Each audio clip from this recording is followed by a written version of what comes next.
This is the Drive-In Podcast, episode 62. Take one. Bada big, bada boom. Welcome to episode 62 of the Drive-In Podcast. On today's episode, we have the Express Checkup with yours truly, Dr. O. We have our review, spoiler and non-spoiler, for Marvel's latest, Eternals. Then we have our top billing draft of the greatest MCU credit and post-credit scenes. So use the bathroom now, grab that popcorn, and enjoy the 60-second episode of the Drive-In Podcast.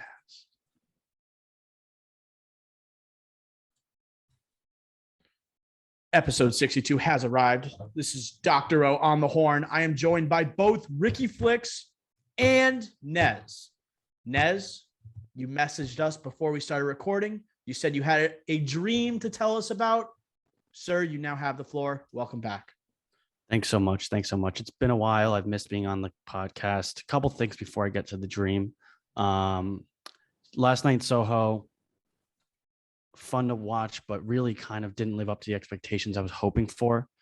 Just wanted to give my piece on that. It was not as scary as I thought it was going to be, but still a good movie and entertaining nonetheless.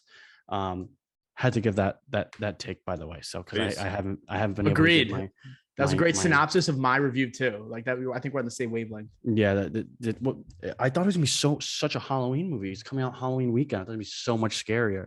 And it had its horror elements, but it wasn't didn't make me I slept perfectly fine that night. But anyways, yeah. So to the drive-in pod related dream, I had a drive-in pod dream featuring the three of us. Whoa. It was pretty electric. And this is last night.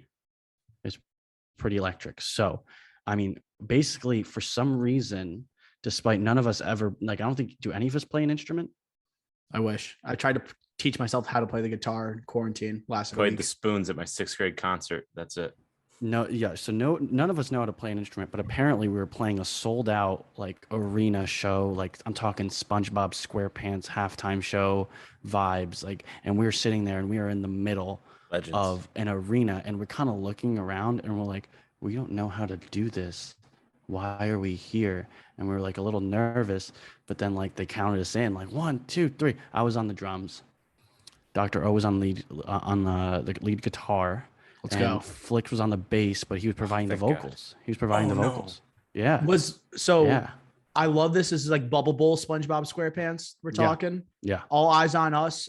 I can only think of one thing to improve upon this dream. Did The Rock come in with a face melting rap verse in the middle of this dream? No. Do you want to know what song we sang to the entire stadium? Of course. I didn't know there's more to it. Scotty doesn't. No, that would be really cool. I don't know why we chose the song, but we played "Walking on the Sun" by Smash Mouth.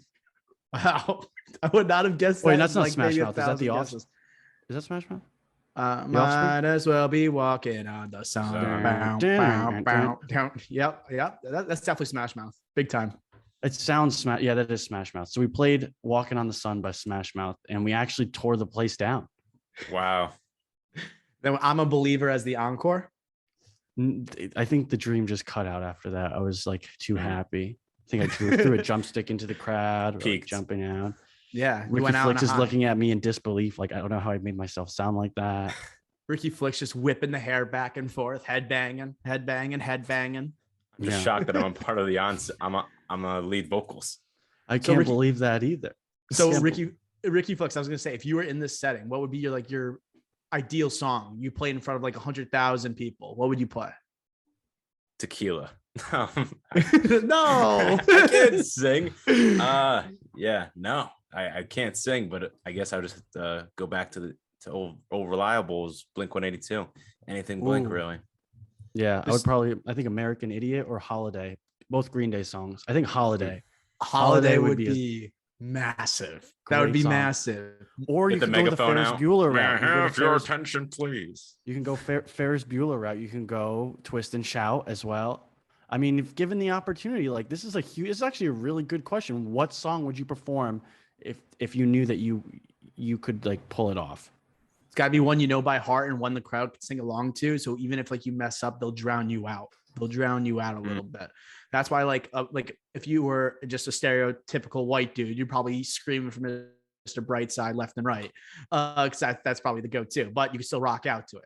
Maybe like I don't know, maybe like a Linkin Park, something like that. I don't know what song Linkin Park. I don't know what it would be though. In the end, numb. That takes some talent though. I would not be able to do that. I don't know. That's just what came to some long notes there. I'll be slapping the bass. Ricky slapping the bass. Okay. Well, I love that dream lived up to the hype. Ricky, if something else to add. I do have something else to add to continue on these positive vibes. So AMC Entertainment reported their quarterly results less than an hour ago on Monday afternoon. Movie theaters are back, boys. Movie theaters are back.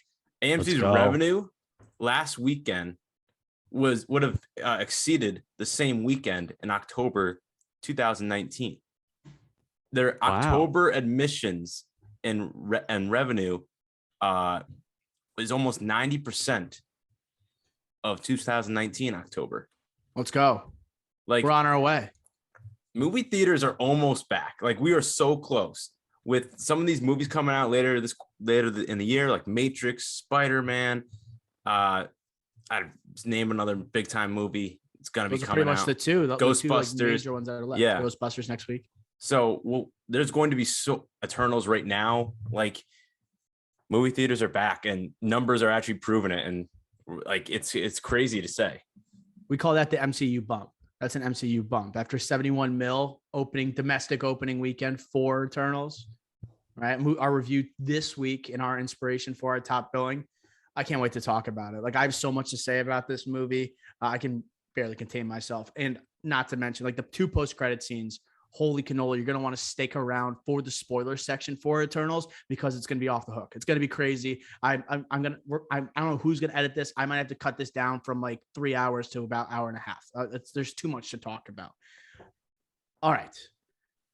With that being said, boys, let's get to the checkup, huh? Let's do it. Let's check the audiences up. Leonardo Dicaprio is in final talks to play cult leader Jim Jones for MGM. In the 1970s, Jim Jones claimed he was God and orchestrated a mass suicide that took over 900 lives. Holy cannoli, what a role for Leo. Next up, Vin Diesel sent an open message on Instagram to, quote, his little brother, Dwayne Johnson, asking him to return for Fast and Furious 10. He said, quote, Hobbs can't be played by no other. I hope that you rise to the occasion, fulfill your destiny, end quote. I hope The Rock drops it. Next, Eternals earned $161 million in the film's worldwide box office opening weekend, the second biggest global opening of the pandemic era, as Ricky Flick said. Movie theaters are back. Next, filming on Black Panther Wakanda Forever is shutting down until early 2022 due to an injury that Letitia Wright sustained on set in August. Next, Ariana Grande and Cynthia Erivo have been cast as Glinda and Alphaba in John M. Chu's live-action Wicked movie. Next, Gail Garcia Bernal has been cast as the lead for Marvel's Werewolf by Night Halloween special for Disney+. The MCU is back. Next, Gal Gadot is in final talks to star as the Evil Queen in Disney's Snow White film that will also star Rachel Zegler. Next, Daniel Day-Kim will play Fire Lord Ozai in Netflix's live-action Avatar: The Last Airbender movie. Next, Idris Elba teases a collaboration with him and Will Smith that is coming very soon. What do y'all think it is? Next, Ana de Armas is in talks to star in the John Wick spin-off film Ballerina. Wow, coming off No Time to Die. Let's go. Lastly, we have Chikudo Iwuji having been cast in Guardians of the Galaxy Volume 3. James Gunn, director of Guardians of the Galaxy 3, said on the casting, quote, after working with him on Peacemaker, I wasn't about to let go one of the best actors I've ever worked with. So I gave him the role most every big-name actor in Hollywood ever wanted, end quote. That's going to do it for the checkup this week. Boys, we have Leonardo DiCaprio playing a cult leader. I mean, are we ready for this? Do we know who Jim Jones is? Ricky, what's your instant reaction? No idea who Jim Jones is, but I'm super excited. I am super excited to see Leonardo DiCaprio become a cult leader. You think of cult leader movies, you're thinking Midsummer, you're thinking Waco, that Paramount or whatever TV series with Taylor Kitsch. Riggins on Friday Night Lights, Waco. And I'm just excited. This is just a prime opportunity for Leo to showcase his skills another time and to become a crazy man. I'm thinking Django Unchained, but on steroids. That's what I'm honestly thinking right now. I'm super excited. I heard about this 10 minutes ago. I'm still in awe. Leo's fully back. Like, he's absolutely fully back. He's doing rolls on rolls on rolls. He took the break after he won the Oscar for Revenant. All right. Then he's going on Don't Look Up. Then he's got Killers of the Flower Moon. He's going to do the remake of Another Round starring Mads Mikkelsen, right? The one that won Best Foreign Film during the Oscars. And now he's playing a cult leader. Dude, he is so back. So back. Nez, what are your thoughts? I think this is going to be a creepy, very, very creepy movie. And you guys have to have heard this. Jim Jones, this is the guy that's where they get the don't drink the Kool-Aid thing from, right? They all drink Kool-Aid and poison themselves. And that's why they say don't drink the Kool-Aid, don't whatever. Yeah, I mean, I think this is exciting. I think they miscast a little bit, though. I think there's one actor that could have probably done better in this role. Wow, lay it on us. I mean, an actual cult leader, Jared Leto. Whoa. He should play a cult leader. He wouldn't have to do that much method acting for the role, for sure. I think he's just built for it. I mean, I'm just kidding. He's not actually a cult leader, but people have kind of alluded to it. Something of the sorts in the past, but I could see him totally being a cult leader in a movie. Yeah, I was gonna say Jim Jones. He was a guy who viewed himself as God to his cult followers, and like Leo being the alpha he is on camera. Name another movie he's taking a back seat other than the expected Killers of the Flower Moon, where he wanted to play the villainous role rather than the lead, played by Jesse Plemons. But he's always the alpha, and this guy literally thinks he's God, right? So I can't wait to see what Leo brings to the table here. I'm not too sold on the other aspects of the film. MGM, I don't know if Leo's ever worked with MGM before, but the writer of this script, right?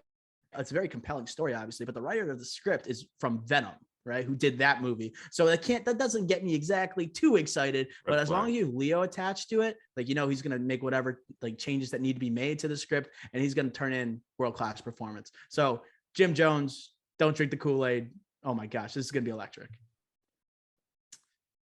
All right. Moving on, boys. I was so happy that came up because I was like literally right before we started recording. So I had to slip it in there. Vin Diesel versus The Rock. All right. I feel like this is going to somehow end up in WrestleMania 2022. This is somehow going to be tied in. John Cena is probably going to be in the middle of it. But do you think eventually there's going to be a reunion for Fast and Furious 10 to wrap up the franchise? I think for sure. I think they both know that there's money in it. And I think they just have to settle it over a freestyle rap battle via The Rock. Because The Rock's a rapper now. Yes. They went by pure vocals. And we know The Rock can sing from Moana. We know he can sing there too. It's true. Maybe we know Vin Diesel can sing. Are you kidding me? Yes. That's what I'm saying. Like, I think The Rock would song for song. Yeah, karaoke. We should have a versus. Karaoke battle. A versus. Yes, right after the Kanye versus Drake battle, we have The Rock versus Vin Diesel. I watched that whole 2.5 hour interview. Wow, man. Just honestly gold. It's honestly amazing. He's so great. I could just see like the first day of filming between those two, because like The Rock's not going to turn down $1 billion. Like, this is the most profitable franchise that he's in until like obviously Black Adam hasn't come out yet. He's going to say yes to it. We'll see.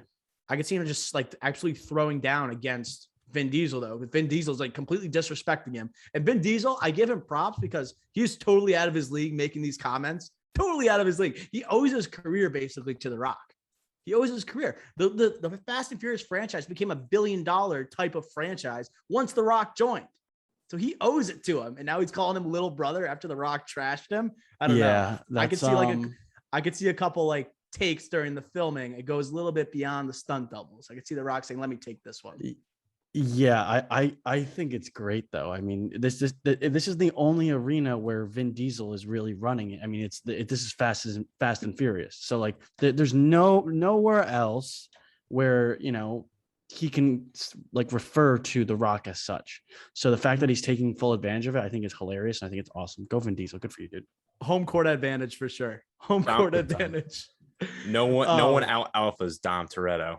And also Scotty Furious is He's putting his hands together right now, waiting for Fast and Furious 10. I need an in-depth take on this from Scotty Furious. If he can send out a tweet or he just comes onto the pod for a short segment, that would be amazing. I want to hear which side he's taking here. I assume it's Toretto. Has to be. All right, boys. What else here? Ana de Armas. It's John Wick spinoff series. So we're already getting a show, The Continental. Okay. Then now we are getting a movie spinoff, The Ballerina, with Ana de Armas coming off No Time to Die. What do you guys think of this casting? And what other projects can we expect from the John Wick franchise, Ricky Flex? This is just too perfect. This is the classic example of just right after a movie comes out, someone does well, even just for 5 minutes, then typecast into another role. Obviously, No Time to Die on Ana de Armas in that. And the stunts in that she performed and the action sequences that she was very good in. Obviously, this is a directly from that. Makes sense. Other projects, really, I don't know. I really don't know. I personally, even though we'll never see this, is like John Wick in his prime. That would be something like the Boogeyman in his prime would have been absurd. And like helping all these underlords become like the big players in the world, honestly, and underground. That's gonna happen, dude. But like not with John Wick, they'll probably get someone else. Like I just call it Keanu Reeves, not with Keanu Reeves. Aaron Rodgers. Ooh, it made her nice. But I'm excited for Ana de Armas. I hope, guys, remember, Blonde is supposed to come out like next year or the year after. Like Marilyn Monroe, we're just forgetting this because of No Time to Die and now this. Ana de Armas like potential Oscar contender with Blonde, and we're just completely forgetting about it, and we're just putting her in action movies now. Oh, I did not forget about Blonde. That's the movie that Netflix said is way too sexy to actually release. They had to edit it because it's too sexy. How can you forget about that? Incredible. That's what ridiculous. And just make it rated R. That's good PR for sure. Yeah. It's definitely building up some hype, to say the least, boys. So Nez, I also wanted to bring up, you are a Broadway guy, no? You ever seen Wicked? Big time. Twice. What do you think about the castings here? I own the soundtrack. Incredible. Oh my God. Ariana, her vocal range is absolutely not unmatched, but it's top tier. I mean, we have a top tier singer in this musical that requires you to be an extremely good singer. I see that there's been a lot of backlash about Ariana. I'm really happy with it. I think that she has extremely good range, and I'm pretty sure she has some experience either on Broadway or in musical acting as well. So I don't really get what the big deal is. I think it's going to be awesome. I think she's going to crush the role. And have you guys seen it? You guys know the story? I know the story. I've never seen it though. Oh my God. Epic. Yeah. Epic. So we don't have the luxury of living as close to Broadway as you. So like me and Ricky Flex, I don't think I personally, I've never seen a Broadway show on Broadway. Like I've never seen that before. Oh my God. All right. We're going to have to document that, guys. Okay. Give me a top 3 that I need to see Broadway shows. Depends on what you're going for. If you want like production value, like Lion King is just absolutely unmatched. It's unbeatable, but you know the story already. So I would probably go for something different. In the Heights, I guess you know the story of that one too. That one's good. I mean, Wicked is great because you know part of the story and you know it's about the Wicked Witch, but you don't know it's like how this all came up. So that could be a good one that you could start off with. It's one of the most recognizable like Broadway show names. I think of Wicked, I think of Jersey Boys, and I think of probably Lion King. Those are like my 3. I think Jersey Boys. I think of the other guys every time I hear Jersey Boys. Like, I think it's all Jersey Boys. You know. I think our friend of our friend Pivon, every time I hear Jersey Boys. Great soundtrack. Holy yeah. That soundtrack is unbelievable. Oh, what a night. What else here? I think I had one more thing I wanted to share. Okay, so there was some juicy news that came out with Guardians of the Galaxy Volume 3. It just started shooting. Okay, James Gunn posted a picture of the cast.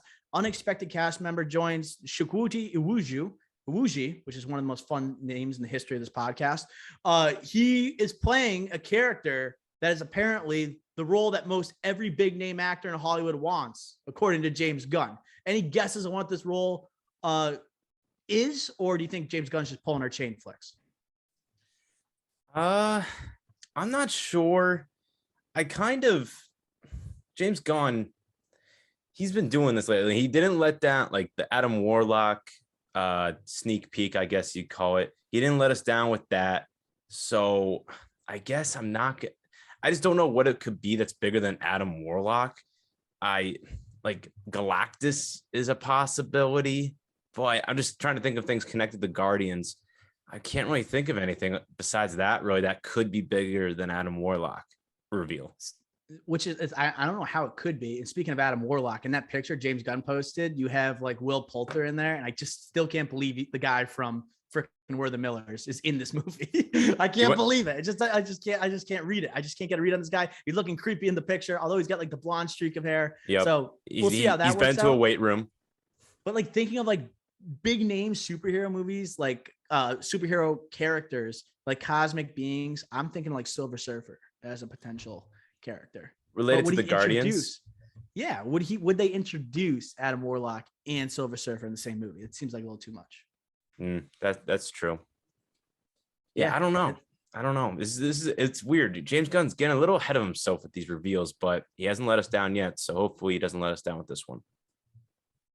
Could be electric. I don't even know who that actor is though. That's the only thing. I can't wait to see him in Peacemaker. I guess it revs up the hype for that movie a decent amount now. Series, yeah. James Gunn knows what he's doing. Yeah, sorry, excuse me. Yeah, project, I'll say. Any other comments on the checkup today, boys? I will say, you guys mentioned the rap battle, but that's not even like the potential biggest music battle that we have on this checkup. Idris Elba and Will Smith collaboration coming soon. And we talked about Vin Diesel versus the Rock rap battle. We could see a Will Smith, Idris Elba potentially collab musically. I was gonna say, like, now that you're saying this, maybe Wow. maybe you got Idris Elba on the ones and twos, and then you got Will Smith going at it. Who knows what they're cooking Miami. up? No, Everyone's anticipating a show or a movie. Who knows? I think that might be the biggest musical collab that we have here on this checkup. But other than that, I guess just one last thing would be Patty Jenkins. Man, tough year. Tough last 12 months for her. Not just delayed, but not even delayed with a date, but indefinitely. No matter if it's due to scheduling conflicts or because a project sucks or because they have no faith in the director, indefinitely is not a good sign no matter the issue. You always put a date on something because you could always delay a date further, but to say indefinitely is never a good sign in Hollywood. Yeah, I was gonna say I'm not really shocked by that news just because of the performance of Wonder Woman 2 or not Wonder Woman 1984. I actually thought this was going to be announced like half a year ago that this has been suspended indefinitely. They say scheduling conflicts. Well, this is because she's shooting Wonder Woman 3. I mean, go ahead, go do that. Like if I don't want you to mess up Star Wars. Yeah, you got to fix that first. Yeah. Trailer roundup this week, boys. Trailer roundup. We got a few trailers. We had Morbius trailer, a second one we've gotten featuring Jared Leto, and also teasing the multiverse of all these Spider-Man properties. We also had Mahershala Ali cloning himself in what seems like Oscar bait in a trailer for Swan Song. And that film releases December 17th on Apple TV Plus. Then we had the latest trailer for Stranger Things season 4. That's coming in 2022. Naz, did you check out the Stranger Things trailer? Oh, he's on mute. Oh, yes, I did. Sorry about that. I did see that. I'm starting to get a little worried. It's like a lot of just random happenings. And like now she's going to go on spring break. And of course, something's going to happen when she's there. And I just feel like I just don't know. I don't know what's going on. I hope it's good because I think every season's been good in its own way. I thought the last season that they had was one of the best, like up there right behind number one, like the first season. Me too. And I'm hoping that they can keep that going. It seems like a lot of happenstance writing, and it seems like it's going to be that way where it's okay. Yeah, they're on spring break and they're in California, but somehow they're going to still run into the old gang and something terrible is going to happen. Really convenient writing there. Yeah, it just so happens. So, I don't know this. Like, I don't see how this is going to keep growing into. I guess they said 2 more seasons. I can't see the Duffer Brothers actually pulling this off. But who knows? There's no tease of Hopper in this trailer. Yeah, none whatsoever. We know he's going to have an appearance in it because we saw him with the flamethrower in the first teaser that we saw. But how is he going to play into this? How is he even going to get brought in? And his reunion with 11, I assume, is going to happen like the last episode of the season, very last episode. To lead into season 5. I think that is the most intriguing aspect to me, because I'm a bit over like the preteen or like the teenage stuff where they go through the growing pains and like she's getting bullied. I feel like we went through that a little bit with the last season, but that's just the age we're at, And Will Byers looks like he's like 40. Yeah, he looks old. He does look old. They all look old. Dude, he's got like a bowl cut, but he like it's got the young kid cut, but it stops right here because his hair doesn't grow down to here anymore. He just looks old. Yeah, I just missed when they were like season 1. Season 1 was just unbelievable. And I know the season 2 and 3 weren't bad. They were like, I think Nez, you put it in a good way, like they were good in their own right. But just to put relative value on it, season 1, it's tough to beat. You just always think about the magic in season 1. For sure. They did the side-by-side picture of young Will Byers, old Will Byers. And that's where I was just like, damn, it's been forever. It seems like they age so quickly because they're kids. They age so fast. Like 1 year is like 3 years for them. It's just hard to capture that. They're going through puberty and everything. Makes it tough to like imagine them as their younger selves. I also want to talk about Morbius really quickly. Morbius feels like it doesn't even know where it stands within the Sony universe of Spider-Man like properties. I feel like it doesn't know if it's like, okay, is this going to be a part of the MCU? Is this going to be part of just everything Sony's done with Spider-Man? You have him hinting at like pretending and joking that he's Venom, that they, at the same time they have the Oscorp logos from the Amazing Spider-Man. So it's just, and then they have references to Raimi's Spider-Man with the Tobey Maguire Spider-Man where it's labeled murderer, but that also references the MCU. It's all a cluster right now. It's all a cluster. And I feel like it's just going to cause mass confusion for audiences. Hopefully Spider-Man No Way Home like flattens this thing out and gives us a clear vision going into this upcoming movie. Yeah, Hello? I think that's going to be the case, but I just think that I have no faith in this movie. I have no faith. I think some of these action sequences look like they have potential. It just seems like Jared Leto's going to go over the top. And this is just going to be just a lot of like clustering, like you said. It's going to be a lot to handle and a lot of confusion. And maybe there might be plot holes. I don't know. It just doesn't look great, in my opinion. Not looking forward to it. It's a January release date. Even worse. Yeah, I'm sensing a thermometer predictor about to be pulled out for this podcast. So Ricky Flex, what are you going to give Morbius off this trailer? 32. 32. My goodness. Holy crap. Go big or go home. Nez, do you have similar thoughts on Morbius? I'm going with 55. 55. I like the optimism. I'm going to go even higher. I'm going to go with a 66. I think there's not going to be the corniness of Venom. And it's like, I think that's one of the things that brought down Venom for me. And I couldn't have as much fun with that movie as it wanted me to. But Morbius, I think Leto, like, it doesn't seem as over the top of some of his characters. And actually, somehow, when he plays a vampire, he seems even more grounded than a lot of the roles he plays, which is so wild to say. So I think you're right, but I don't have faith in the movie. I just don't. Seems like he's taking it seriously, like super seriously. I think Spider-Man No Way Home is going to be a huge factor leading into this next movie and where it's going to stand, right? And it's going to explain, right, some of these weird decisions made in the trailer, and then things in the trailer might look differently once it debuts in January. That's what I'll say about it. Okay. We'll see after No Way Home.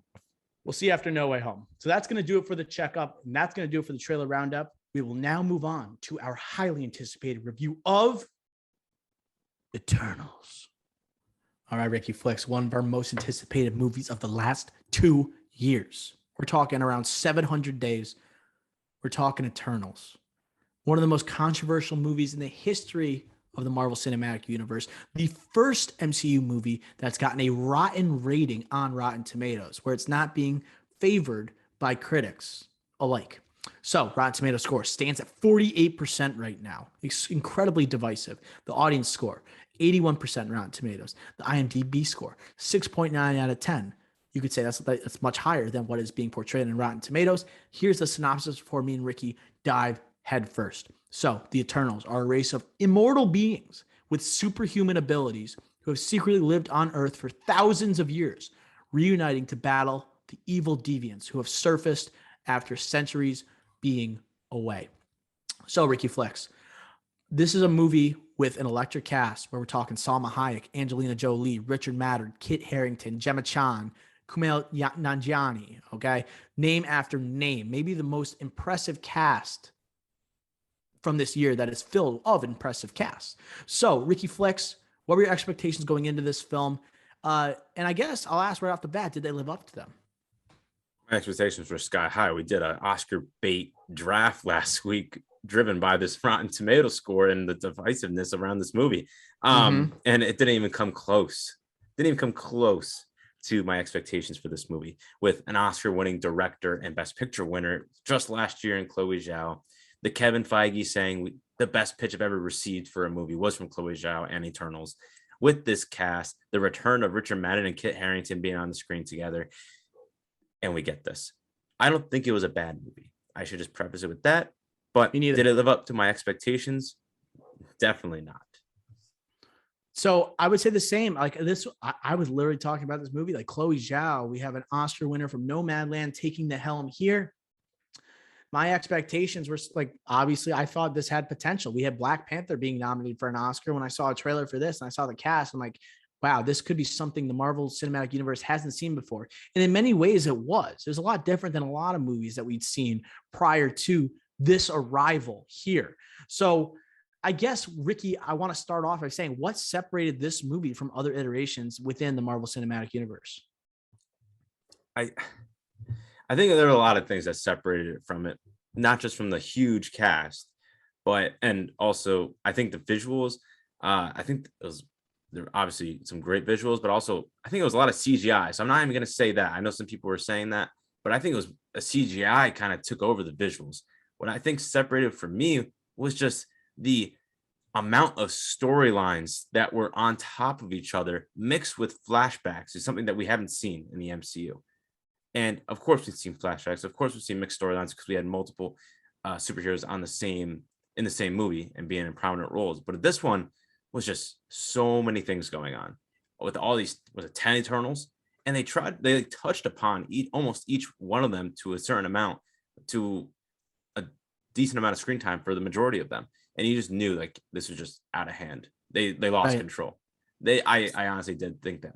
And like they try to interconnect some of these storylines, and some of them were good, some of them were bad in my opinion, and the interconnection storylines. But I think that is what really was the difference, was all these flashbacks and storylines trying to cram into this one movie. So basically, you have the second longest MCU movie ever, including Avengers Endgame and including Avengers Infinity War. I believe it outlasted Infinity War. So you knew they were going for an ambitious movie here. Not only something the MCU fans had never seen, but also a movie or a project that was going to kind of catapult us into this next phase of the MCU, right? With all these new exciting characters, these great actors that we're also familiar with, that has us jacked and to go sprinting to the theaters to see them. So I thought, yes, the character development was lacking for some. You had a lot of compelling characters that I really wanted to see more of and less of others. But I thought this would have been better if we just maybe only introduced a couple. Like 10 is so many. And even if like the obscure characters, mainly talking about, like, I'm thinking of Dane Whitman, someone that I'd been shown in the trailers. Probably all his scenes were shown in the trailers. A character like played by Kit Harington, a Jon Snow, a Game of Thrones heartthrob, and we were anticipating a reunion of sorts with Richard Madden, and we only got like what we saw in the trailer. We got maybe a minute of them on screen, so it's kind of disappointing in that regard. And then also we're introducing this whole new story relating to Celestials, who I didn't really understand in the first place going into this movie. The movie did a decent job explaining the aspects of the Eternals, of Arishem, of the Deviants, but eventually by the end of the movie, it got too much where I was becoming confused. I think by the middle of the movie, I'm like, oh, I got this. Like this is kind of easy to understand. The actors are kind of reiterating and trying to make sure the audiences are following along. But by the time we reach the climax of the movie in this extensive third act, my mind's in a pretzel. I'm like, okay, what am I even watching at this point? Did you feel the same way going to the end of the movie? The exact same way. And I think that now that we saw it a couple of days ago, and now that I've been thinking about this movie now through the whole weekend, it's just, I've been thinking about it more and more that, yeah, my mind is a little bit in a pretzel.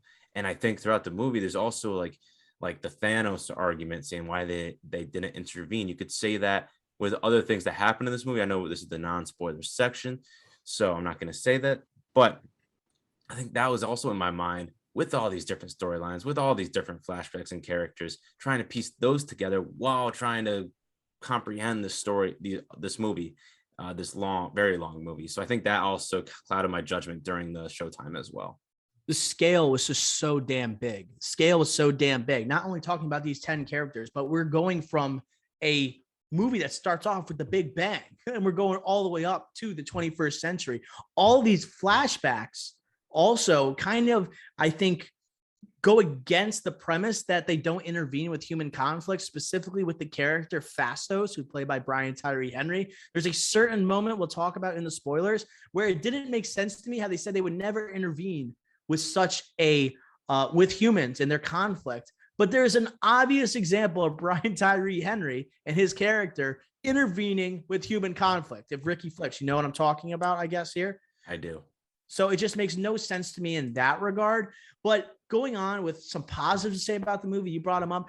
I thought the visuals were very good, better than, I would say, I think it's top tier in terms of Marvel movies, in terms of cinematic experience, in terms of visually, the set pieces, a lot of practical sets with this film, especially with the flashback sequences. I thought when they did the conquistadors in Tenochtitlan, that was arguably my favorite shots of the movie.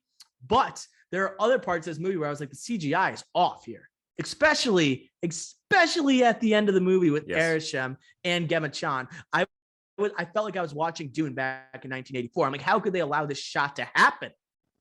There are some CGI issues in this movie. I think the Angelina Jolie character CGI was good, but if we want to get into the deviance here, man, did they look bad in my opinion. On the big screen in IMAX, they didn't look good. So imagine seeing this like on cable or regular digital 2D. Like the CGI, I thought was an issue. I didn't think it was like the worst, but when you just saw Dune 2 weeks ago, and then you're like, oh, Eternals is coming up with Chloe Zhao, who like Nomadland was known for the views, and the other Chloe Zhao, that's literally what she's known for, is the cinematography and like westerns especially. So you knew you're gonna get those sunsets and sunrises, which we did here, but the CGI, the Marvel elements did not work out for me. And what's a similar thing that we said earlier this summer? Shang-Chi, CGI elements also did not work for me. So there's a common theme here that we're seeing, and they got to sort that out quick because Warner Brothers looks like they're on it. Matrix, the Batman, and like especially with the Batman, more practical effects. They don't have to worry about this type of thing. MCU, we're leaning really cosmic here, really cosmic, especially with the ending of Eternals, right? Guardians of the Galaxy Volume 3 coming up. CGI is a huge portion of these movies. It is the backbone of a lot of these movies. So if they don't figure that out, it turns into a very sketchy product on screen. So I agree with you in that aspect. I think also talking about Chloe Zhao and like her effect on this movie, I find her placement as a director for this movie at a very interesting time. So she was, before she won an Oscar, right? Chloe Zhao was directing this movie. She had a very distinct vision for it. Kevin Feige was all in. Chloe Zhao wins this Oscar, and then this movie is edited to completion. And there's reshoots done, all right, preparing it for this November release, right? Did you ever get a sense that Kevin Feige had hands off to this project and was more hands on for a Chloe Zhao? And do you think that kind of related to why it had a couple missteps, I would say, within this universe? Do you think that had anything to do with it, Flex? Yes, I think it's just the Marvel effect. I think that Marvel has to construct their product for the masses, and it's a comic book movie. And it's also not like a rated R movie or like a serious tone. Chloe Zhao, Nomadland, The Rider, I don't know anything else by her, but those two movies, very serious, no comedy in them. The funniest thing is arguably in Nomadland is the saddest thing when the plate breaks. I know you love that scene. So terrible. Definitely the comedic relief here, the comic relief in this movie is not from Chloe Zhao. That's definitely Marvel and the producers on this. So do I think that the CGI and maybe some other aspects of the film or other implications that they have to set in this movie in order to keep this story going forward in upcoming MCU projects had a Marvel touches on it. I do. And I think that that's just what Marvel's too big right now to just let any director, no matter if the person that won Best Director last year, to just have full control over it. There's too many things going on. It's too big. So I wholeheartedly believe that. And it's interesting because you brought up like the tone of this movie, because I think that was one of my major detractions. Chloe Zhao has cited as Watchmen and the Snyder Cut, or Zack Snyder, as like inspirations for this movie. And it makes me think, if this movie eliminated half of the jokes it had, I think I would have enjoyed the movie more. I think there was moments in this movie where my eyes rolled, where I'm like, this does not fit the tone. Speaking specifically, this is not really a teaser, but you have at one point Gemma Chan, who's a very serious, emotional character in this movie, sitting next to an Icarus, who is very one note, played by Richard Madden. To my sadness, I didn't want to see that from Richard Madden, but she tilts a phone towards him, and there's a old man filter. And they're like, look at technology, look at this. I wanted to just stand up and walk out when I saw that scene. I'm like, how did you give me this trailer that basically made me feel like I was watching an MCU version of Dune, and then you're doing a Snapchat filter comedy scene that feels like it's built for an 8-year-old. I can't believe Chloe Zhao did that. And then other aspects, I was okay with the comedy, but it goes way overboard. Kumail, I love you, but you got to chill out with the jokes. I love this character, and I love the Bollywood aspect, but there was nothing but jokes that came out of his mouth, other than the fact he was worshiping Icarus at every step he could. Like, you know what I mean? Were you okay with Kumail dropping joke after joke? Or do you think it was kind of hitting you over the head? Excuse me. Almost everybody was hitting me over the head. Like, it was just joke after joke, like you said. And not only if we're gonna go with Kingo here, Camille here, we had another Aquafina and Shang-Chi moment in this movie, and I think I'm in the minority here, because at least everyone on social media loves this guy. I liked it, but I thought it was too much comedy. But it's just like, right? If you already have a comedic character next to him, why add another one next to him? And then you have other characters out of these 10 Eternals that are prime comedic relief. It's just like, we didn't have to add another person that just eats up clock in the movie. We didn't need that. Yeah, it does eat up clock. The pacing was just everywhere, because you had a one-note Icarus. You got a Gemma Chan who basically is one note until like the end. She was one note as well. I agree. And I would say the same thing with Icarus, like one note until the end, the same moment. I think we're both thinking it. I think he's one note as well. And it was like, then you just add in all these comedic relief, and then you got, I don't want to change the conversation here, so I'll hold it there. We can go through the whole cast. We could. The pace was bad. I think the pacing was bad, and it just showed me that, like, okay, like, she wants to make this type of movie, but we have to add a couple Marvelisms in here. It almost felt like Snyder Cut. You have Zack Snyder's vision. Joss Whedon takes over. Joss Whedon adds that Marvel element. I almost felt like that was going on here. Right. It would have been so much better if they just went all in on the seriousness. Like, there is a lot at stake here, and we have a lot of characters to introduce. Let's get down to business, almost like a Dune aspect a little bit. I wouldn't have hated that. And that would have been something different for the MCU, right? A little more serious in tone, maybe not as much for the kids. And it already had that serious tone. We get a damn sex scene in this movie. We get a sex scene in this I was going to mention that. We got a sex scene in a Marvel movie. So it's like, not like, if you're gonna make it more for adults, make it worth that PG-13 rating, make it worth the PG-13 rating then, right? In other aspects, okay? Whether it be by the violence, but get rid of some of those Marvelisms that appeal to a 5-year-old just to sell a couple toys. Agreed. Going into like the characters here, we talked about some of the performances that maybe we didn't enjoy as much. What characters did you like to see on screen? Who do you want to see more of, Ricky Flicks? I think this one person in particular that we're both going to say in this podcast, and it's Barry Keoghan. My God, was he good in this? And yes, he was. Like I mentioned about all these different characters, right? And I think one of the common things leading up to this movie was like, oh, this is going to be about a love story, or like, this is going to be about chemistry. He kept saying that. Yeah. And the Gemma, I'm not spoiling anything, but the Icarus, Gemma Chan chemistry just didn't work for me throughout, because it wasn't believable with all these flashbacks and what was going on with Harrington. wasn't great in my opinion. You know what was great? It was Barry Keoghan in the Speedster. That was actually very good. And Keoghan himself. Makari. Yes, Akari, yes. And then Keoghan himself, Druig, he was perfect for that role. He like that. So good, bro. The outsider by far. Yeah.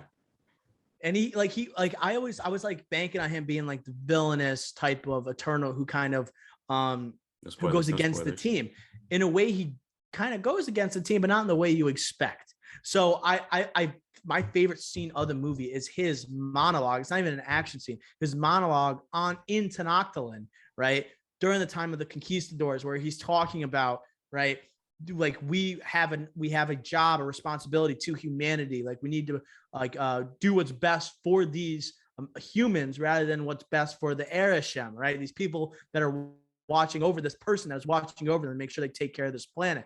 So I thought that was an absolutely electric scene. I loved his accent that he did. He kind of mixed in his American and Irish accent. Yeah. So I thought, like, I liked it. And I liked his subtle relationship with Makari. Right? The movie is about friendships, right? Some in my opinion, some that work, some that do not work whatsoever. And I'm about to get to one part of the movie. Maybe I have to wait till spoilers. But I liked his relationship with Makari in the movie. How it's very obscure. I thought Makari, first of all, you got a silent character, right? So you have one that's like through sign language. So it's not one you're literally expecting. They kind of hit it off the bat and early on in the film. I thought some of the best sequences of the movie was Makari running. I felt like I was getting some Flash vibes from the Snyder Cut as I was watching her. And honestly, I think she was charming. And I wish that she had more screen time in the film. It's a little bit tough because she doesn't say anything. She's strictly sign language. So it makes her hard to be on the forefront the entire time. But I would have liked to see her alongside Brian Tyree Henry as well, who literally wasn't on screen for about like an hour and a half of the film. Yeah, and I was gonna say if I had to pick another performance, I guess I would pick his. I thought I was, and I'm not like after Godzilla versus Kong, I was like, oh no, this guy is gonna be an Eternal, because Godzilla Kong, he was like the Camille's sidekick in this movie. He was like that Millie Bobby Brown's sidekick in that, and he hit you over the head with that. And after I saw that, I was like, oh no, he's gonna be an Eternal, but he was actually good. Like acting wise, I thought he was pretty good. Not like a Kagan, but I thought like he actually showed some emotion, more range than other more prominent, I would say better actors. But he had some range in this, and I was like, wow, okay, maybe I was wrong about this guy. So again, like he was also in Woman in the Window, and he was in a couple other misses, but this was good from him. Great in Atlanta too. Like he's a great actor. Like he is. I know he has a very small role in Joker, right, where he works at the Arkham Asylum. So and he has a lot of potential to him, man. I'm excited to see his future in the MCU. One thing that was also great about this movie was the diversity aspect, showing all parts of the world, all different types of people. We have the first openly gay character in the MCU. And so that's a huge representation. I know that was huge for Chloe Zhao. That's an achievement for her that can't be dismissed either. They're traveling all different places around the world, showing different aspects of histories of different types of people. I thought that was very important. They obviously go to one very culturally and historically significant location, but they go into the conquistadors and going to these other ancient ruins that no one really thinks of, except if you're in like 9th grade in world civ class. No one gives a crap about. So I respected that, and it created some for the best visuals in the movie, in my opinion. I guess Ricky Flicks, where do I want to go next? I guess without spoiling it, we should talk about the twist and the ending and the villains of this movie in a way that doesn't give anything away. And so what they did with the twist here, the heel character, right, who kind of goes against the grain of this film. What do you think of the decision by Zhao and the writers to have this person become the eventual enemy of the Eternals? And do you think it paid off? So we talked when we were walking out of the theater, me and you were discussing this. So I'll just say the same thing. I think it makes sense. I thought it was good as in execution for the most part. I'll just say it was like, it made sense. I just, I didn't like it personally.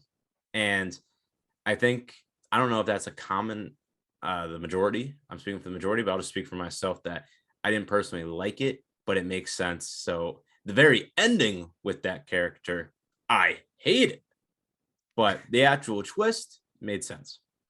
Yeah, they were a little too literal with the character, I think.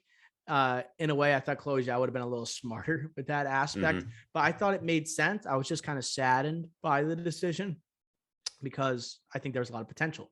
There's certainly a lot of potential. Doesn't mean it's the end of a certain character, but there was definitely a lot left on the table that I think could have been explored. So I was a little disappointed by that. Plus, a very talented actor I wanted to see continuously in this universe. But with that being said, I'm really close. I really want to talk about these post credits. I really want to go through some names without like tiptoeing around certain scenes. Before we get to our scores, I need to say, in terms of like my least favorite Marvel characters of all time, I think Sprite might be number one. She's up there. I think Sprite, it might be my number one least favorite character, especially because this movie, you're right, it's about relationship, love stories. We talked about some characters having more subtle relationships with one another. Other ones, obviously fighting over Gemma Chan, Kit Harington's Dane Whitman, and Icarus. But then you throw in the fact that Sprite adores Icarus. I'm like, what the hell? Like, this is out of nowhere. And we don't need another love story being put inside of this story that's already chaotic and bloated enough. Did that decision irk you a little bit? Or were you like, okay, I understand? It definitely did. And I think you could add another storyline, which I think was even more apparent, was just the age of her character, and how she can't change it. And just adding that storyline, like too much. We're just doing too much here, like you said. Like, we're cramming everything in here. Like, if they wanted to do like a TV series where we focus on one character each episode, or one century every episode, or something, if we want to tackle it that way, I don't know. But I think that's another prime example of just, this movie just was trying too hard and did too much and really lost it was off the rails. It got off the rails. Like that. It was just a complete mess. And I love how you said it was I like how you said it was just trying to do too much. And like it really would have been suited, as we have this exploration in Disney Plus series now. We are introducing all these different characters. We want to make this ambitious film to kick off this new phase of the Marvel Cinematic Universe. After having movies like Black Widow and Shang-Chi, you really want to make a splash. It was just too ambitious. It was just way too ambitious. And now you're going to get, your ambition is like growing with this one, with the ideas of the multiverse exploding in Spider-Man No Way Home. I'm hoping for a more contained story, but the likelihood of that happening, I mean, very slim. Very slim, Ricky Flex. I agree. So what is your score for Eternals, Flickstar?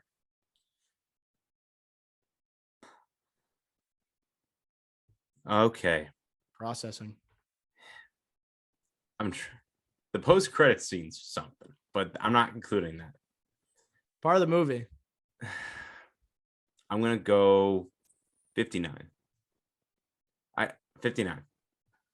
Okay. 59 from Ricky Flex. I'm going to go 69. I'm going to go 69. So it's not the most well-constructed MCU movie, but if I had to go bottom tier MCU, I think this is like the best of the bottom tier, if that's a way I could put it. So I think I like it. The rewatchability of this, I will rewatch this movie more than Black Widow. I will rewatch this movie more than Shang-Chi. And I think I am factoring in these post-credit scenes. I am factoring some of my favorite performances from Makari and Barry Kogan.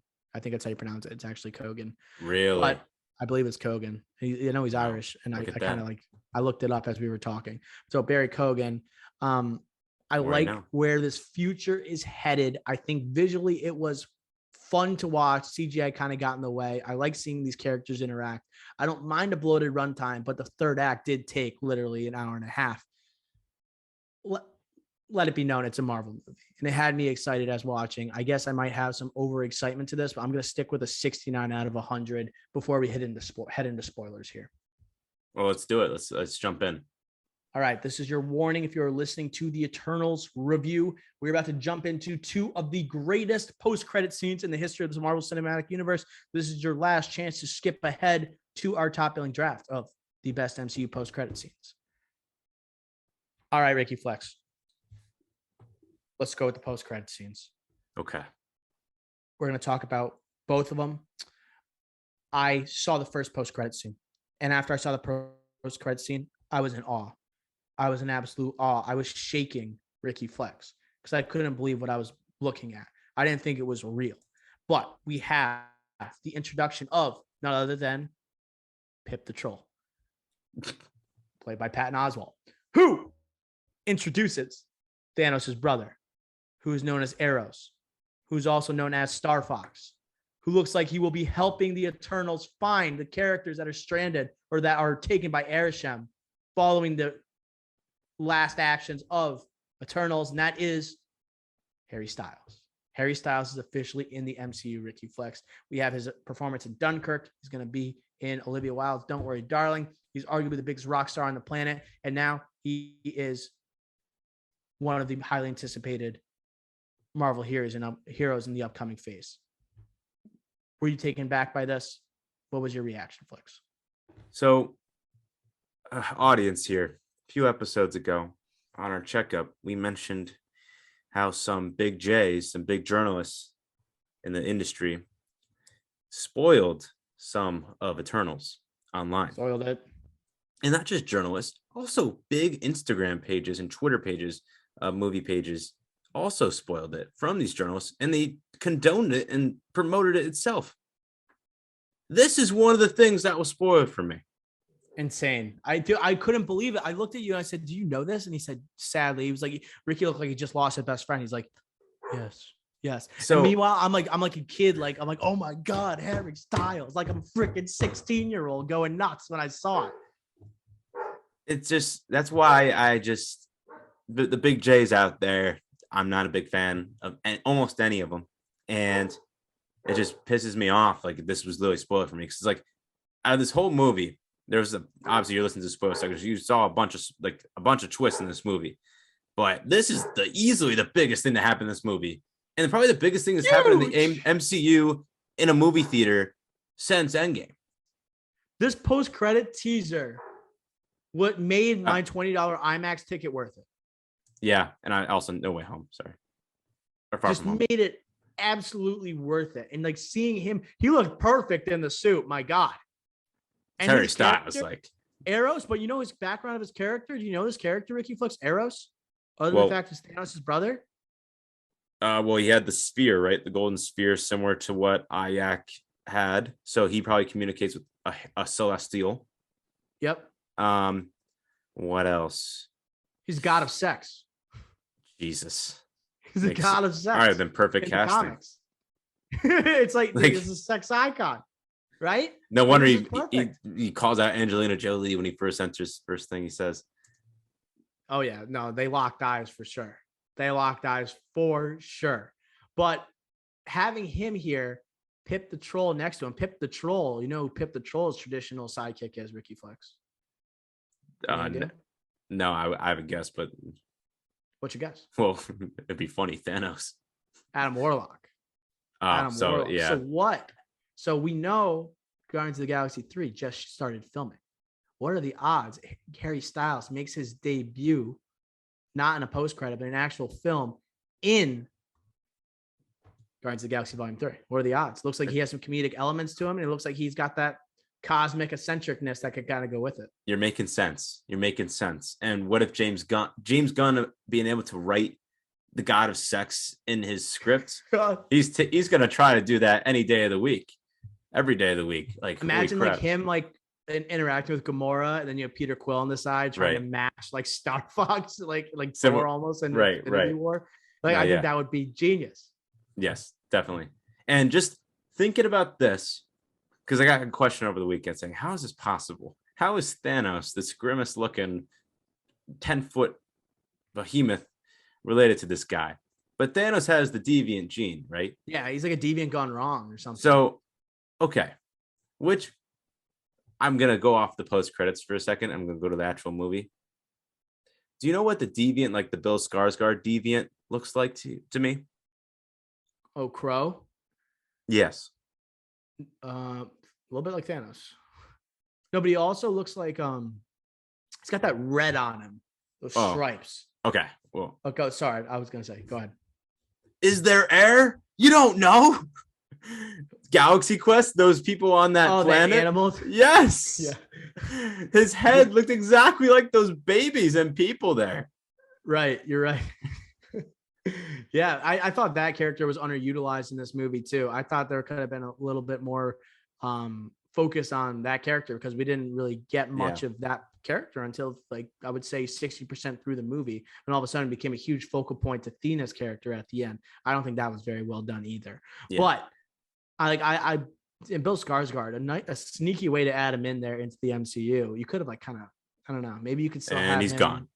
You can still make him in another role in this movie, but like you're the voice, like you're in the MCU, so it's kind of tough to get recast. Although we just saw Gemma Chan get recast. Do you think it's too early for Styles though? We only seen him in Dunkirk, very minimal role, one that I'm not too high on as much as other people. I thought like he was pretty average in it, but do you think he's ready to take on a superhero movie, or does it say like what his acting chops are and like Don't Worry, Darling?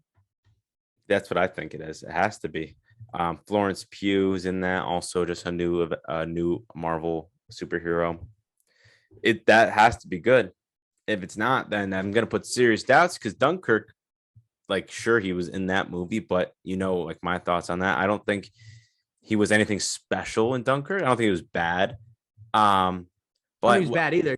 I just think that I'm okay with it just because of how big of a star he is, and it matches the character like you mentioned and his persona. He has it. He has the charisma of a rock star. He could be the god of sex in a Marvel movie. Yeah, he just fits the vibe. Like he's not going to be a core Avenger, so like I think this is fine. Who knows how his career takes off? Like Star Fox does like converse with the Avengers. Like he in the comics, he's a big part of the Infinity Gauntlet saga. So it's makes sense with Thanos. So I want to like see him like interacting with like Adam Warlock. That could be electricity. Like that. Will Poulter, the guy that got bit in the nuts by a spider or whatever the heck, next to Harry Styles, the god of sex. Yeah. I guess we should move on to the second post-credit scene because I thought after the first post-credit scene, I literally tweeted out from my seat. I said, go see Eternals. It might have the best post-credit scene of all time. And then I saw this second scene and I said, underneath that tweet, we might have the two best post-credit scenes of all time. So obviously we knew Dane Whitman, who was underutilized in this movie or just not even used in this movie pretty much, other than for a FaceTime for about 30 seconds. Why didn't you intervene with Thanos? Like, such a good accent. But you have him playing Dane Whitman. We know if you're an MCU fan, Dane Whitman becomes this character, Black Knight. So the Black Knight, they mentioned the Ebony Blade. The Ebony Blade was brought up by Sprite in conversation during the film. The Ebony Blade gives powers to Dane Whitman when as he grabs it, it becomes the Black Knight. The post-credit has Dane facing the sword. He goes to grab the sword, but before he grabs it, there's a distant voice in the background talking towards Dane saying, "Are you sure you want to do that, Mr. Whitman, excuse me." And that voice has been confirmed as none other than Mahershala Ali. You have two major actors kicking it and firing, launching themselves into the MCU with these two post-credit scenes. We didn't get to see Blade, but if we saw Blade, I don't know if I could handle it. If I actually saw him in the black and the glasses, I don't know if I would have been able to handle it. Ricky, what was your reaction after hearing Mahershala Ali's voice? Yeah, if we saw Mahershala Ali dressed up as Blade, that would rival the Harry Styles entrance for me. I love Mahershala Ali. I love Blade. So that would have rivaled it. But just the voice, but still great. And just the fact, you sure you want to do that, Mr. Whitman? Like, that was such a good line. And his tone and his voice is just so perfect. And man, I'm so excited to see Blade. You have no idea. It was one of my top 5 most anticipated Marvel projects from Disney Investor Day last year. And then this Friday, the 12th, is this year's Disney Investor Day. Do we get a sneak peek of Blade now? Wow. Do we get like a still, a photo of him in the cape and like donning the jacket and that, like, as I started filming? I don't know, but maybe we get a still of him like just dressed up in it. Like, I don't know. It's got me excited for Disney Investor Day. It's got me excited. Little screen test. Yeah. But yeah, I guess the only other thing is that, all right, Kit Harington, show or movie. Maybe he's just going to be in Blade. That's it? You think that's it? Jon I don't Snow. know. We got nothing from him. We had no. I have no anticipation for this character other than the fact that he's associated with Blade, right? Like there was not enough in this movie where I'm like, okay, give him a show. No, they didn't even provide enough on the backstory of the character. Like, I'm just saying, like, yes, I would love to see Kit Harington in a series. Definitely not a movie. He doesn't deserve that. There's too much other stuff too much other projects going on right now for Marvel. I just don't think it's ready. It's time. Okay. So do you think it's possible he's in Blade and then they go, all right, TV show or movie? Yes. Okay. TV show. And I guess just for, the audience here, he's a descendant of like someone like a squire for Lancelot. Like, can you kind of like clear that up? So I know the person so he is taking the blade from a line of people that have been the Black Knight before. I think in the comics he actually takes it from a professor. In this movie, they're kind of saying like it was his uncle that was Black Knight. That's what they're kind of hinting at. So that aspect, I think it's kind of like ancestral in a way. I know he's a professor in the movie, right? Or he's a teacher, a professor. Well, he's like teaching for Gemma Chan. He works at a museum though. Yeah, so he must be a part-time professor or something. But like that part was not explained well whatsoever. They brought up the Ebony Blade once, and it was Sprite who was talking about it. You didn't even feel a connection for Kit Harington. Went way over your head. That museum, like it literally just it's like it didn't happen. You forgot that Gemma Chan even worked for that museum or as a teacher, like with Dane Whitman. Like it was just like it's just like a blow by, you know. So I don't think that was established enough. I think if he shows up in a movie with Blade, right, has a little more screen time, then you can establish that role in a show. But once again, it's Kit Harington. Like he's one of the kings of the history of TV. I wouldn't be surprised if they gave him a series. Pop I just culture. don't think it's deserved. Yeah, I just don't think it's deserved yet. Yeah, me neither. Do you want to do a couple spoilers, non-post-credit scenes here? Yeah, sure. Why don't you fire away? What do you want to talk about? So, Dr. O, this is a big thing here. So, what in response to the point of Kit Harington in this movie is basically just to ask Gemma Chan, like, why didn't they intervene with Thanos? What did she say? They were told not to by Hiroshima. We have to talk about this, yeah. Because their only thing was to not intervene, and the goal is to increase human population. That is their goal. And they're told not to intervene. But when you have the opportunity to erase half of human population, they're not supposed to intervene still? They're not supposed to? Hiroshima wouldn't do anything? I'm telling you, that is the biggest load of BS, and no one's talking about it. Why isn't anyone talking about it? And not only that, but like when the flashbacks kind of lost their effect, it's the flashback to World War II with the helping of the development of the atomic bomb. Yes. Like you are wiping out tens of millions of people right now by doing this. Ridiculous. It just goes against what you're saying the entire movie. Like that flashback was not effective. You want to show Thanos has lost faith in humanity. Choose it in a different way, bro. Do it in a different way. Just say like I had the opportunity to stop them and develop something else that would have like ended World War II. But don't say I developed the thing that killed millions of people. Like that to me does not work.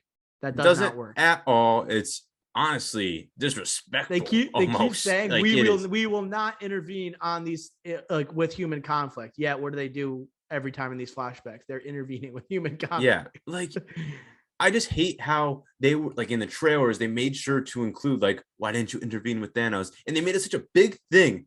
And they were trying to sell us that like, oh yeah, like they got this. Like they couldn't touch, like intervene at all. And especially when Thanos is an Eternal himself or Eternal's deviant, the fact that they did this and were just so hypocritical and that no one's talking about it on social media just pisses me off.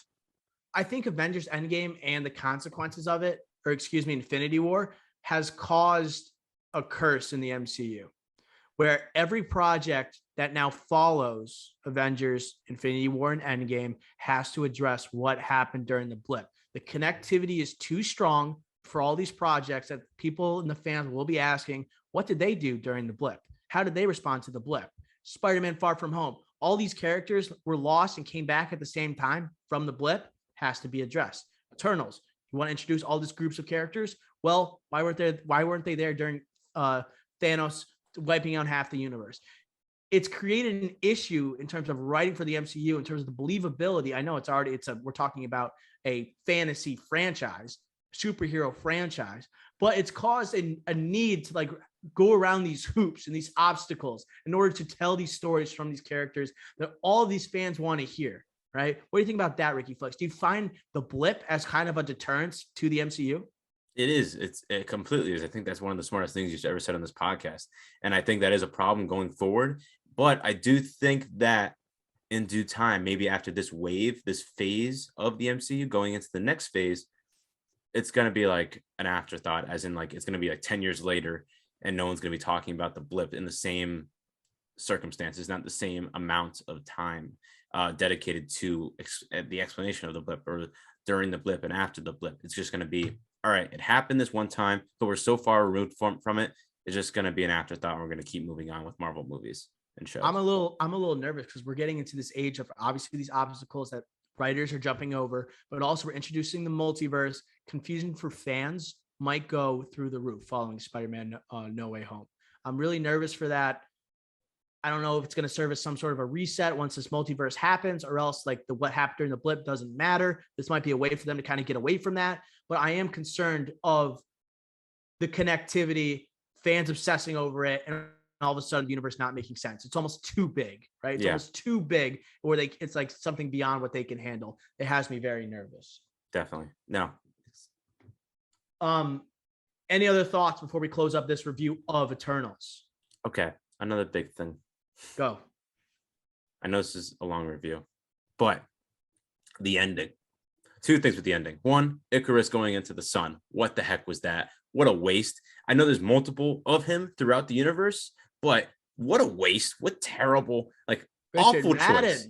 Awful choice. Honestly, I should deter my score just for the thought of doing that. Not, like if they didn't do it, but they thought about doing that. Come on. How about you just kill him instead? Ridiculous. And also, by the way, that final fight sequence, it had me a lot of Snyder Cut vibes with Superman against the Justice League. My God, Icarus with the like you would demolish them. Like that is I'm surprised that Phastos was holding him down for the amount of time that he did. And he all of a sudden got powers like that. You can't use your eyes. Like you can't just like shoot people with your eyes still, and then like get out of this. Right. And then like he doesn't have he has super speed, he can fly. So why can't he like Kari like just stop her like Superman did?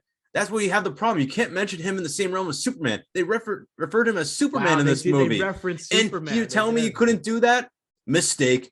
No, you're DC. You say you like Zack Snyder, Chloe Zhao. Watch the Snyder Cut again. But I'm surprised. I'm surprised Feige let that reference fly. Ridiculous. Then my bigger issue is the very ending with Harrison. You're telling me he could just grab these Eternals and punish them? Why couldn't he do that during the whole Celestial upcoming and just make this? We wouldn't have another movie. We wouldn't have any post-credit scene. It'll be over. I thought I was following the movie closely enough when Gemma Chan, Cersei freezes over, right? The emergence. I thought immediately Arishem was going to come down. There's going to be a huge fight, or you're going to have Druig do something. An even longer movie.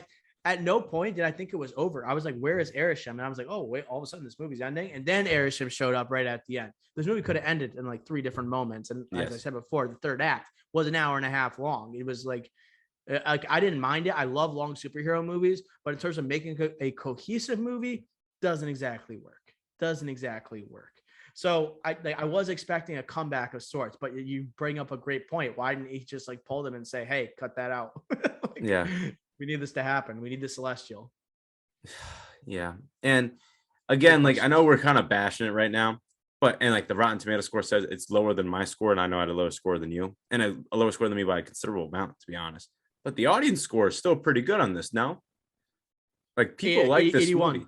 81. Yeah, that's pretty good. Like, so you know what, Ricky Flex? When I think of like Rotten Tomatoes, people are always like they like to bash on the critic score. It's more about what the audience thinks. Critics don't know anything. And then I think about when people say that. Okay. These people who are critics, they've gone to school. They study films for a living. And this is their aggregate score of whether they think positively or negatively about a movie, right? So if these people who are trained to review movies have done it repeatedly through their careers, it's their profession. People are like, we should trust the audience more. Yo, audiences are dumb, dude. Yeah. Audiences aren't smart. So I don't like hearing where we just care about the audience score. Why do you care about anyone's score? Like, Yeah, you know what I mean? Why, I think why don't you, I think you bring up a good point, but I think the reason why I don't like Rotten Tomatoes is because it except us, because like we have a movie podcast, for God's sakes, we watch a lot of movies. It deters people from seeing movies, or it makes people see movies, or flashes their judgment. That's why I don't like Rotten Tomatoes. And I think a lot of times, like, yes, the positive or negative on either side, audience or critics, but just the fact that it makes you see a movie or not see a movie is ridiculous. So that's my issue with it. And people think like, oh, 40 out of 100, that is like a score for a movie. No, that's just positive. That's just a sentiment for a movie. 48 people had a positive reaction to this movie. Yeah. You know? So Ricky Flex, I'm looking at the lowest scores in the history of the MCU, Rotten Tomatoes wise. And I want you to tell me if you think Eternals is better or worse. Isn't it? Wait. I thought just to make no, I want you to know for your opinion. Oh, okay. Got it. So like, this is the Rotten Tomato score. Is the movie better than the movie I'm listening? So is Eternals better than the lowest score, Thor: The Dark World? Is it a better movie? It is better. It is better. Incredible Hulk. Is it a better movie than the Incredible Hulk? Yes, but I haven't seen it in a while. Is it a better movie than Iron Man 2? Yes. I think so too, but barely. Yeah, I think so too, but barely. The next one, Avengers Age of Ultron. No. I don't think so either. Avengers Ultron definitely has its flaws too. How James about Spader's Thor? awesome. Thor. I'm a Thor guy. You're a Thor guy. I think it's right on par with Thor. Iron Man Okay. 2, Thor. I put in that same level. Iron Man 3. This is better than Iron Man 3. I know. Yes. People like are gonna Iron agree Man with 3. that. Yeah. Yeah. And I'll do two more, Ricky. Actually, let's do three more. Eternals, better or worse than Black Widow? I know I scored Black Widow higher, but I regret doing that. I also scored it higher. I think I was right around. I think I gave it a 70, to be honest. But I think I gave it a 60. I think Black Widow is a better movie. What would I rather rewatch? Eternals. Easily. Captain Marvel. This. Eternals. Yeah, I do too. Yeah, this is Eternals. Yeah. I will finish with Captain America: The First Avenger. First Avenger. Me too. Oh, Okay, wow, really? I thought you don't like First Avenger. No, that's Nez. That's Nez. That's Nez. Okay. No, I don't disrespect America like that. No. And this little teaser for our post-credit draft. Yeah, but like right after that, it's like Ant-Man's the next one. We won't go through the entire thing, but I wanted to go through the I think you named all the controversial ones that around like bottom tier Marvel movies. Is it better than? So I think it's a top tier of the lower tier Marvel movies. That's how I would describe this movie. No, you're spot on. Okay, so that's going to do it for our review of Eternals. Next week, make sure you turn into our draft or double review of The Harder They Fall and Red Notice, 2 Netflix drops. Okay, make sure you tune in to the pod and YouTube for those reviews. We're now going to move on to our highly anticipated top billing of the greatest MCU post-credit and mid-credit scenes. We will now move on to our top billing of the best MCU credit and post-credit scenes. One of the staples of the Marvel Cinematic Universe. This is with inspiration from Eternals and the 2 electric post-credit scenes. One that made me hop out of my seat and start shaking Ricky Flicks. Let's get to the draft. I think the parameters are pretty clear. They got to come after the movie for any of the Marvel Cinematic Universe. All right. And that includes the Marvel cinematic shows that have debuted on Disney Plus. So there are plenty to choose from. I know we only have 15 slots. Let's get with the spin cycle here. Ricky Flex, decide who's going first, second, third. Wait, sorry. Is Eternals post-credit scenes not count? We cannot count those because those are spoilers. Okay, sorry. Just clarify. All right. So wheel names. I wish we could. Spinning. Can you guys see my screen, by the way? I see it. for once you're actually showing it. All right, and I got the first pick, of course, when I'm showing it. Ricky I'll take Flicks with the first number one pick. overall pick.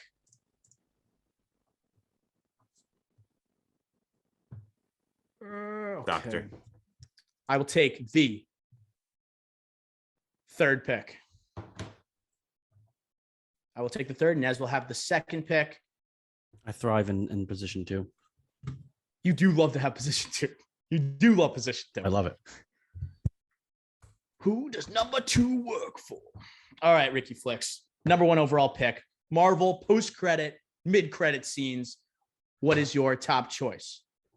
Okay, so I have a bunch that I have a few that I consider very, very good, but there's just one that I've never been so shocked in, and I wasn't necessarily happy walking out of the theater, but it is clearly the best in my opinion. Far From Home, J. Jonah Jameson coming up in Times Square saying Peter Parker, Spider-Man, Mysterio, that whole mess, and that was what we're going to get into with No Way Home.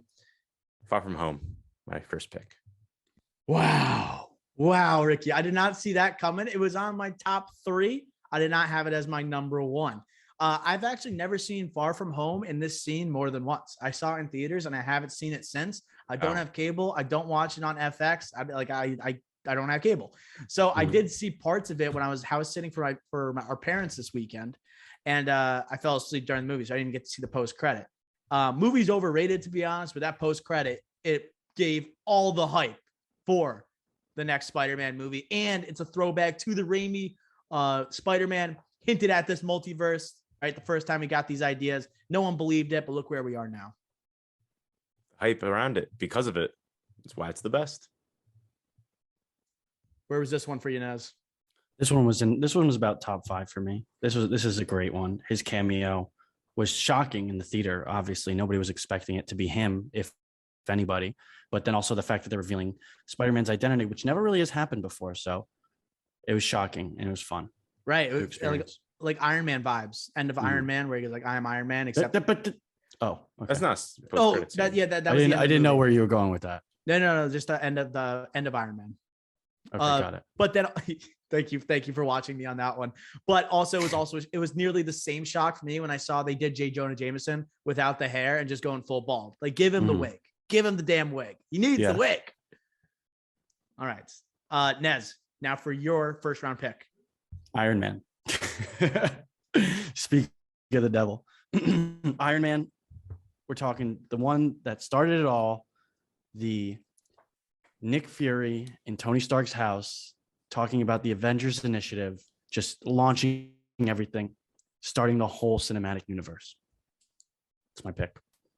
Stole my pick. God damn it. I thought that was going to get to me. That would have been my number 1 overall pick. Like the Avengers initiative, just hearing those 2 words from Nick Fury kickstarted the next 28 projects for the MCU. And who knew it was going to turn into like the monster that it is today. And it was the first of like many iconic post-credit scenes from Samuel L. Jackson, one guy who's made probably a total of, hour and a half maybe of screen time in all these movies, and has probably made arguably alongside Robert Downey Jr. and Chris Evans the most money.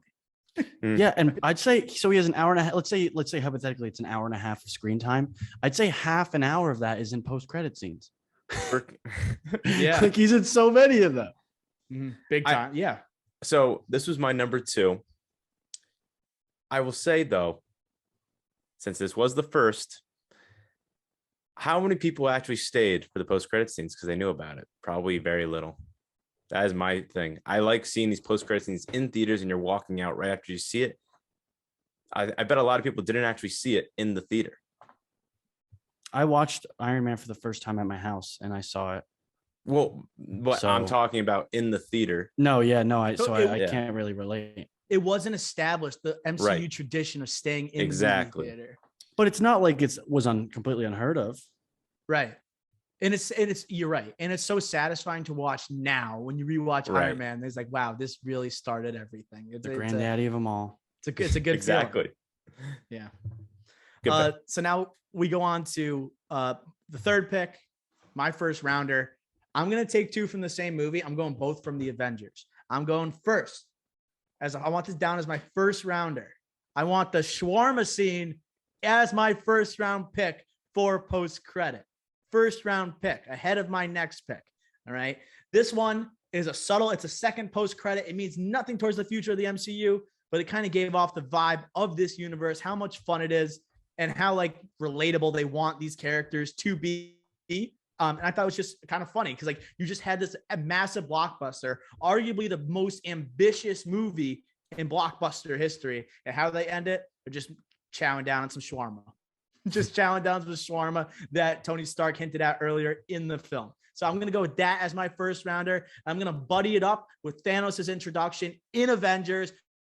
I had no idea who this dude was when I first saw him. I was not a huge enough Marvel fan where I was familiar with Thanos. I knew a lot of the Spider-Man bad guys and the Daredevil bad guys, but Thanos, I was intrigued. I'm like, who is this guy? You find out he is the big bad. He ends up becoming the biggest villain in arguably comic book history alongside the Joker. I'm going to go first, the Avengers post-credits as my first two picks. Nice. Those are great picks. Those are great. Shawarma is great. You know, Captain America has I think he has like prosthetic jaw or something on during that scene because he's growing a beard. For Snowpiercer. Yeah. Really? I didn't even know that. He was not covering even his face like this. Yeah. And it once again, that's like such a great scene to watch back in terms of, I'm talking about Thanos one now, and like just say, wow, this is like the first time we see him. We get hints of him throughout the movies. You only see him in one other movie before Infinity War in actual form, and he looks. It's fun to like compare how he looks and then the final product in Infinity War and Endgame. Yeah, very Ricky purple. very purple, and also shawarma, so underrated. Shawarma's amazing. I love shawarma. I love it. Can't go wrong. Both of you guys turned me on to shawarma. I've never had, like, you guys are the ones who said, Dave, you have to have shawarma. You have to have shawarma. I've had it on numerous occasions with Nez. I'm not sure if I've had it with Ricky Flicks before. They used to have the $3.99 special at our college at that place around the corner. $4, you get chicken shawarma and a can of soda. Let me know when you beat that deal. Shout out CCSU. Nez, your second round pick. So this one, it came at a very, very hard time for me emotionally. And I'm talking about post-credits, Infinity War, Nick Fury fading into dust, but kind of sending that beacon over to Captain Marvel. So although we were all very sad, we were all very disappointed in the at the end of that movie, the post-credit scene offered a little bit of, oh, maybe somebody will save. I mean, if you didn't do your research, if you did your research, you knew it was going to be Captain Marvel, but you're like, oh, wow, maybe there is something out there that's going to fix all this. I mean, it's a superhero movie, so usually that's what happens anyways. But, that was a cool teaser. And then also it was kind of cool when he said, mother, and he starts to say like that signature Samuel L. Jackson statement, but he fades away too quickly. So that's my pick. I think what I like most about this is like before the Captain Marvel movies, you're like, oh my God, this is the savior for the Avengers. And you were looking forward to Brie Larson. Like for me, I've lost a little bit of luster just because I've grown to like not enjoy the Captain Marvel character as much as I was going to, but in the theater, this moment was absolutely electric. Like, and I know all these kids were crying, leaving Infinity War, like Spider-Man's dead. Oh my God. And like everyone's freaking out and everything. And they said, oh, we have a glimmer of hope.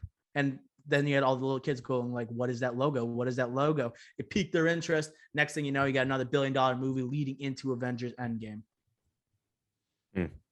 Yeah, you guys said it. All right, Flickstar, second round pick. Okay. So I know I have two here, but I'm toying with three.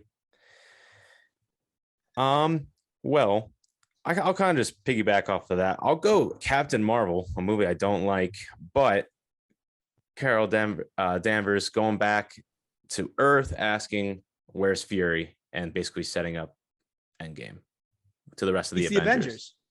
Yeah. So I'm going to do that one. Just kind of building off of Ness's last pick. And then after that, I'll go Iron Man 2, Coulson in New Mexico with Thor's hammer, leading into the next Marvel movie in Thor. Just seeing Thor's hammer there, that was a sight to see. That would be my third pick. The recognition of another Marvel hero, because people forget one of the big ones. The Marvel Cinematic Universe starts off obviously with Iron Man, got the Incredible Hulk, which everyone forgets about. Then you have Iron Man 2. Like there was not another established hero. You had two Iron Mans before you really had another hero that came into the MCU. And so when you saw Thor's hammer, you're like, holy crap, here we go. And like literally that's just the tip of the iceberg. Great pick. Yeah, no, a lot of these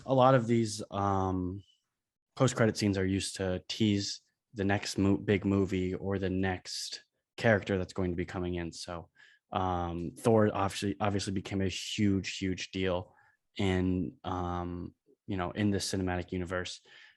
Even after they kind of missed on the first two, in my opinion. I didn't really like them that much, but they are very important movies to the actual story as a whole. Big time. Naz, we're on to your third rounder. All right, I put this as my number one to start, and then I started to like really think, and I was like, okay, maybe this shouldn't be number one, but getting in at round 3, I think is great value. I'm going with Guardians of the Galaxy, Dancing Plant Groot. Nice. Great pick. And post-end credit scene where he's just dancing around, and then Drax looks over and he would stop. And he's dancing around. It's just cute. It's fun, lighthearted. Great way to cap off a movie that, really became a huge hit with all of the fans. And also a great character. So, and he's alive, like, because he like literally died. Right, like, yeah. you thought, Exactly, he died. And then it's I Want You Back. Like match the vibe. Mm-hmm. Great cap off to that movie that you said was the big surprise of, wow, this arguably is the best Marvel movie.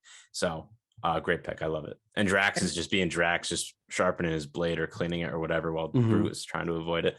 Him seeing him, love it. And this goes into the category of like MCU post-credit scenes that are like more for the fun of it. And they're rather than introducing a character, tease the next movie. That's what the Guardians of the Galaxy, if you think of Guardians of the Galaxy Volume 2, they have 5 post-credit scenes. Only one really is important with teasing the future of the MCU, but it just shows that sometimes these can just be for entertainment and just have fun with the audiences. And when they give us 5, it's like, they're not all going to be important, but like Groot, like he was like the fan favorite, him alongside Rocket after the first one. Maybe the most memorable Groot scene other than I'm Groot. It's him dancing in the post credit. Vin Diesel, baby. And then beginning Mr. Blue Sky, Guardians of the Galaxy Volume 2. Yes. One of the best movie intros of all time. That's a tease for a top billion. How about all time? In the future. How about of all time? Now it's my turn. This is tough. Ricky Flex. Here we go. End of the third round. I will take. Okay. I'm going to do a more serious one. I'm going to go Guardians of the Galaxy Volume 2, a pick I've already kind of teased before. Adam Warlock, right? Teased in the MCU. It's the buildup has been kind of, the suspense is kind of, the balloon of suspense is kind of aired out because it's taken so long for this movie to come to fruition. You have James Gunn getting fired, going to make the Suicide Squad, coming back to make Guardians of the Galaxy Volume 3. But this is a casting we've been looking forward to in the MCU for going on, 4 years now with Adam Warlock. So Will Poulter will be playing him. This is someone that we were talking about. Ryan Gosling, will he play him? It was just a fan casting galore. And it was all stemmed from that post-credits scene, the most important to the future of the MCU from the second Guardians of the Galaxy, which had such big hype around it when it debuted. Everyone thought that was going to be the best MCU movie that ever existed. It kind of fell flat in some aspects, but that's going to be my third round pick. So let me just type. Yeah, I think you alluded to it, saying just kind of the air from that tease. Just kind of you forgot about that tease because James Gunn wasn't on the Guardians 3 project anymore. He went to DC, then he came back, and you kind of forgot about the teaser until the Adam Warlock rumors started coming about for Guardians 3, and then you're like, oh right, that teaser at the end. So that's why it's like a third round pick rather than higher, but I think it's a good pick in general. And then I'm going to follow that up with my fourth rounder. I'm going to go Captain America and the Winter Soldier, the tease of Quicksilver and Wanda. Wanda's become such an essential member of the MCU. WandaVision was the show that kind of proved that the MCU can explore on other platforms, one to the tune of multiple Emmy nominations. Catherine Hahn is now getting has gotten her own MCU deal from this and is getting her own show. So I'm going to go with that as my fourth round pick, Captain America and the Winter Soldier. Yeah, very nice. That was on my list as well, on my big board. Two very, I mean, Wanda obviously is the most pivotal one, more pivotal one out of it, but two really important characters that were, end up coming up in the next movie. So definitely a great pick here and a worthy pick. I think I just called WandaVision instead of Wanda. I'm just so used to saying WandaVision. No, Wanda Maximoff there. So It's too perfect of a name. Yeah, it just sounds so good. Nez, your fourth rounder. So this one I think is going to be our second Spider-Man Far From Home post credit, and this is the Nick Fury as a Skrull. So this one just threw me for a loop because it was like, oh crap, I forgot that this was even possible. And now, like in any movie, it's like you're just kind of second guessing, like, is this legit or is this person a Skrull? Like are they shape shifting right now? Like, we don't know. So I thought it was really interesting to know that, number one, that could happen, just to be reminded of that. Number two, it could happen to anybody. So you can't really, I don't know. It just kind of threw my mind for a whirl. And also, actual Nick Fury wasn't there for the entirety of that entire movie. Yeah, that kind of pissed me off. That kind of pissed me off. I'm like, it felt like Samuel L. Jackson wasn't Samuel L. Jackson in the movie. Like, I don't know why that was in my brain. I was just like, this just doesn't feel like Nick Fury was in. It doesn't feel like Sam Jackson was in this. Mm-hmm. And it's because technically he wasn't. It was Ben Mendelsohn, if you want to go through the technicalities and everything. But I actually woke up while watching Far From Home last night, and it was that post-credit scene that came in. It was that post-credit scene. All right. Nice. So, and I don't know. It's interesting to see because we know Secret Invasion is a series coming out with Nick Fury. It's starring Nick Fury. He's going to be the star. And that was kind of like the intro, like, hey, this is what's going on. This is what to expect. And like Secret Invasion, low key, has one of the most electric casts in the history of Marvel, with names like Emilia Clarke, Olivia Colman, alongside Samuel L. Jackson. It has you hyped for the MCU future, to say the least. Definitely. All right. Fourth rounder. All right. So my last two picks here. Okay. I'm going to go first with Civil War, when Bucky goes to the cryo sleep, the sleep chamber in Wakanda, and then you get like the Wakanda music, and then the Big Panther, the Rock, and it's like your first introduction to Wakanda, and that's leading up the next year to Black Panther, and the music just got you going as you're exiting the theater, saying, "Okay, Black Panther next year, let's go." So I'm going to go that one in my fourth round. And then fifth round, I will go with what I think is the better Thanos post-credit scene, which will be Age of Ultron. And he grabs the gauntlet and he goes, fine, I'll do it. I'll do it myself. He actually speaks in it. I like it better. And he has the gauntlet. So, and it's closer to the actual Infinity War Endgame movies. So I'm going to go with that one. Yeah, I'll do it myself. Like, he's going to end up doing it himself. I don't know. I felt like it was just. He talks too. Yeah, but that movie doesn't come out for another 3 years after that teaser, But so in the moment, it was very good. I'm not going to say it was better than the Avengers one, because after I saw Avengers, I was saying, like, holy crap, what is that thing? And I went on the internet immediately afterwards. And here, eventually you're going to have Thanos show up. He made an appearance in Guardians of the Galaxy and everything. I just like the surprise effect of the first one, and it really had the MCU fans going. But I don't blame you for taking that pick. That's good. All right, Nez, we are on to your fifth round pick. All right, so this one, I think I'm gonna go with this. I got a lot of options here, but I think I want to go with Guardians 2. Stan Lee talking to those random people, and he's in the the spacesuit or whatever, and he's telling them that he's got so many more stories left to tell. I thought that was I think it's just always cool to see Stan Lee, but when you see him in the post credits scene, it's amazing. And this was was that his last appearance in them, or no? We had him on the bus. We have on the bus in Infinity War. Mm-hmm. He was in right. I don't think he was in Far From Home. Okay, so it was one of his too, so. It was one of his last ones, and I thought it was a really interesting way, because it's like I have so many stories left to tell, and then after his passing, I feel like it has a completely different meaning. But Stan Lee looking just chilling in space, doing what he does. And that post credit confirmed every appearance by Stan Lee was the same person. Like it was Stan Lee. It's the same person, all these different roles, whether he's on Earth or he's in space talking to these beings. What are those beings called, Ricky Flex? The Watchers. Yeah. So are those the Watchers like from the What If series? Yeah. Yeah, right. I think that's got to be what they are. Cut off there. Uh-oh. Aliens are back. Alien Flicks is back. Secret Invasion. He's reconnecting. There I was gonna say Stan Lee, like that. I think he literally mentioned like the time he saw somebody. I forgot what he said exactly in that scene. He also said like he was. Where you guys going or something? He was no, but he called back a moment that he had experienced earlier on in the MCU. I'll have to look this up, but he definitely recalled it, and that's how people were like, "Oh my god, it's the same person." Great pick. You just totally robbed me of my Mr. Irrelevant. I thought that was gonna be the greatest Mr. Irrelevant of all time. That would have sent us home so nice. But now I'm gonna have to go back to the list here. Go back to the big board to end this draft. Ricky Flex, I don't know if you're gonna allow this pick. I'm gonna go with Venom. Let There Be Carnage. That's gonna have to be a veto.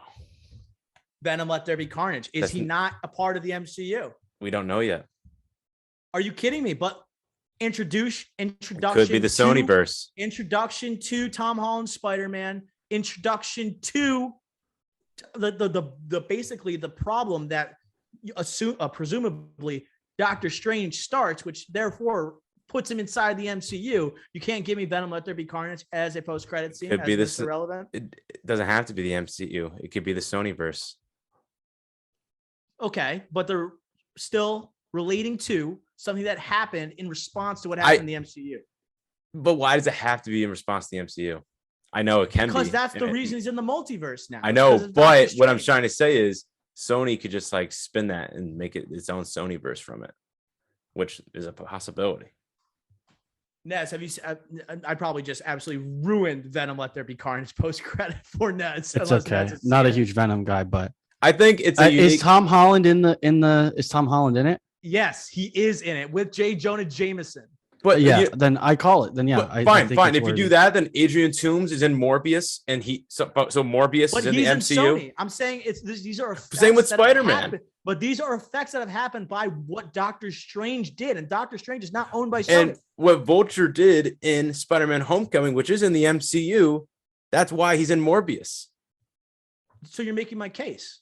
No, I'm saying if you're saying that, then you're confirming Morbius is in the MCU. That's what I'm saying. No, because here, why? If there's MCU implications in Morbius, but Adrian just pick something else. Adrian Toomes was from Sony character. It's a Sony character. Same with Spider-Man. No, but it's owned by Sony.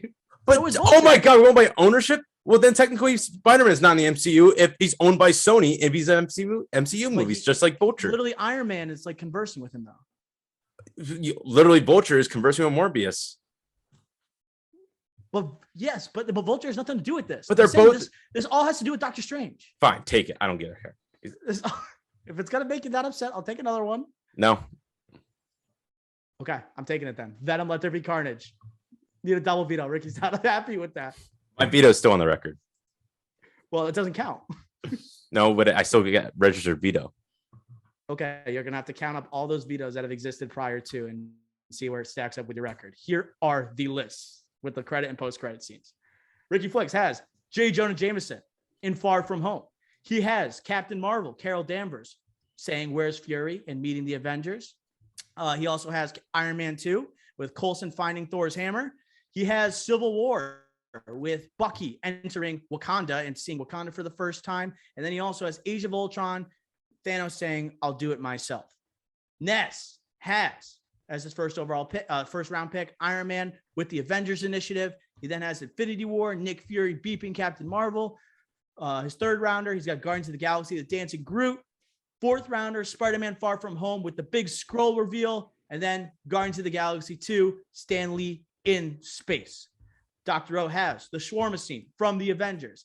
He has the second rounder Thanos' intro from the end of the Avengers. Adam Warlock from Guardians of the Galaxy Volume 2.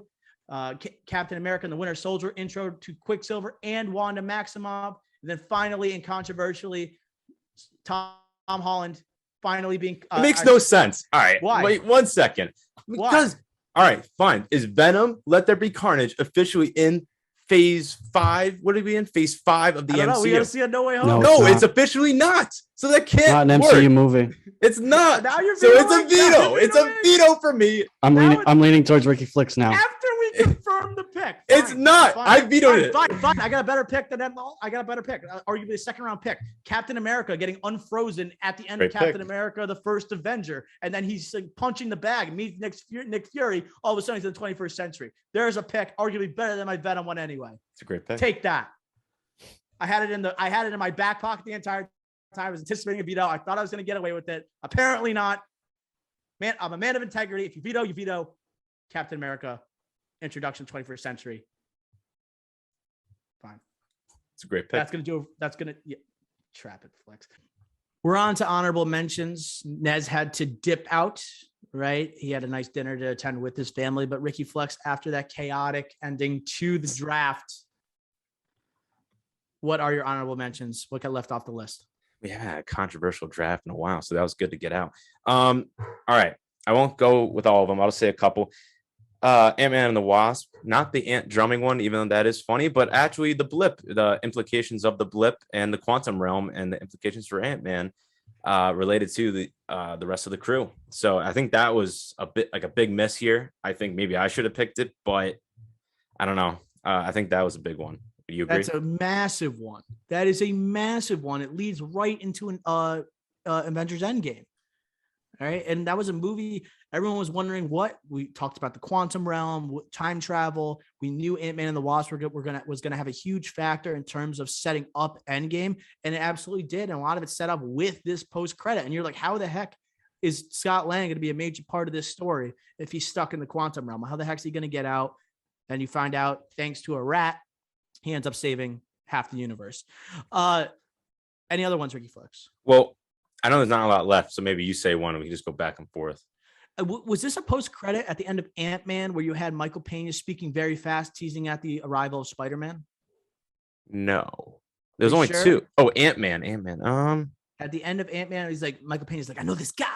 And it's like, Is it? Man, I didn't know. Like this kid, he said, blah, blah, blah, blah, blah, blah, blah, blah, blah. I put that down. I was going to draft it as Mr. Irrelevant until I had the one controversial one. But I'm pretty sure it's a post-credit. He was like, he said yes.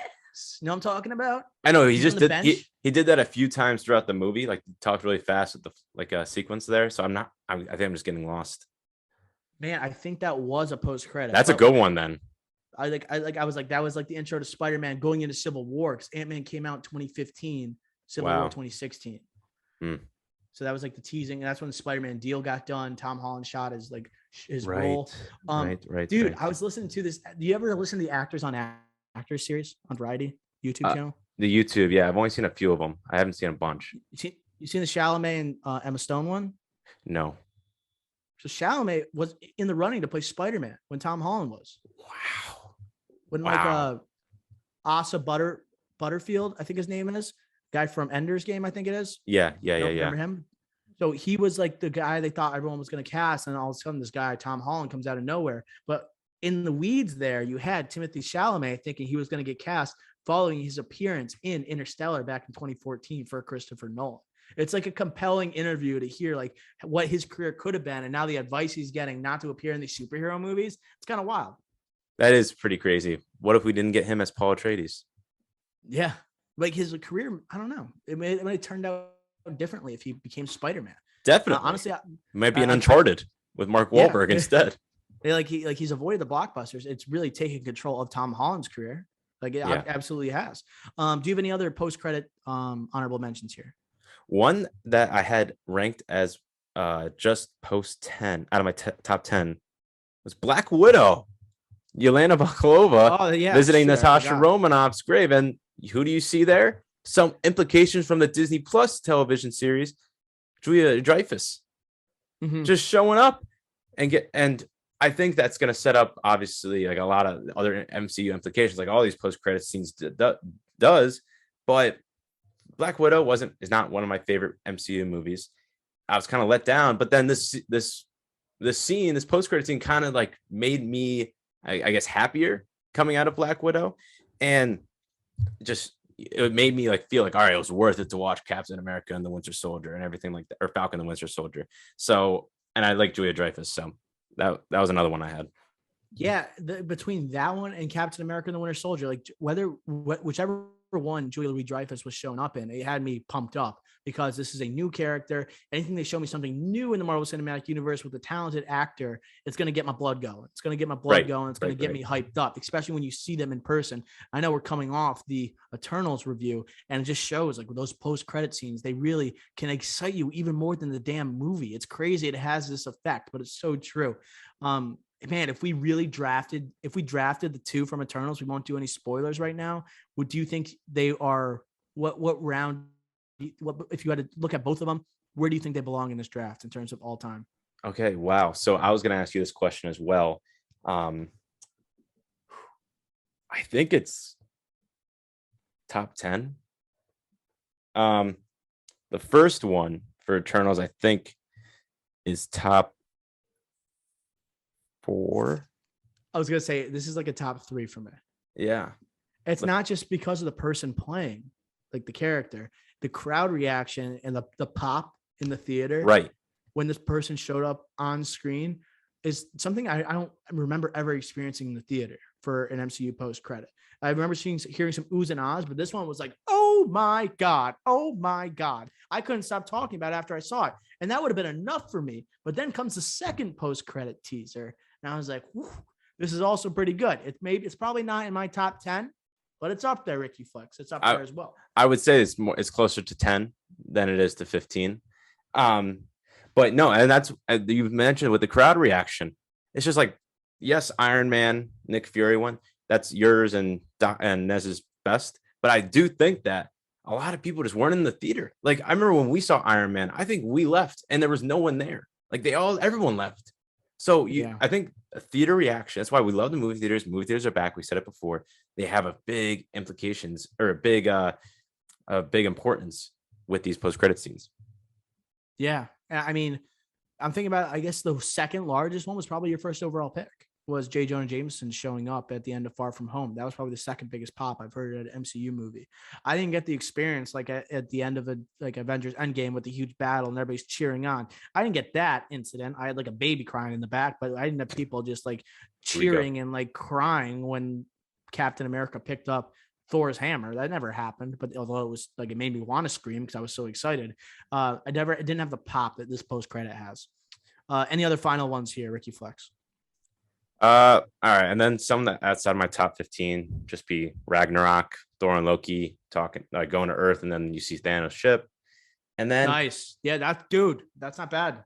That was barely in my top 15, but then the one that was outside my top 15, was Howard the Duck. Yeah, Guardians 1. Would have been great, Mr. Irrelevant. That was my 16th overall, but it could have been higher. I just think that since we haven't seen him in like as a prominent role yet, even a supporting role, like I just couldn't pick it yet. Interesting. I also had to bring up Civil War. At the end of Civil War, Spider-Man gets his Spider-Man equipment from Tony Stark. He shines on the Spider-Man watch or whatever, and it shows on the ceiling. It didn't really mean much to me, and it really didn't mean much for the future of the MCU. It was like a spider map or something, but it was just kind of cool to see. Yeah, you get one more scene with Tom Holland after only getting 10 minutes of him in the movie. Yeah. That's going to do it for the 62nd episode of the Drive-In Podcast. Thank you for listening. Make sure you're following us on Twitter, Instagram, TikTok, at the Drive-In Pod. Subscribe to the YouTube, okay? Let us know you're listening. We'll shout you out in the pod. Until next time, we will smell you.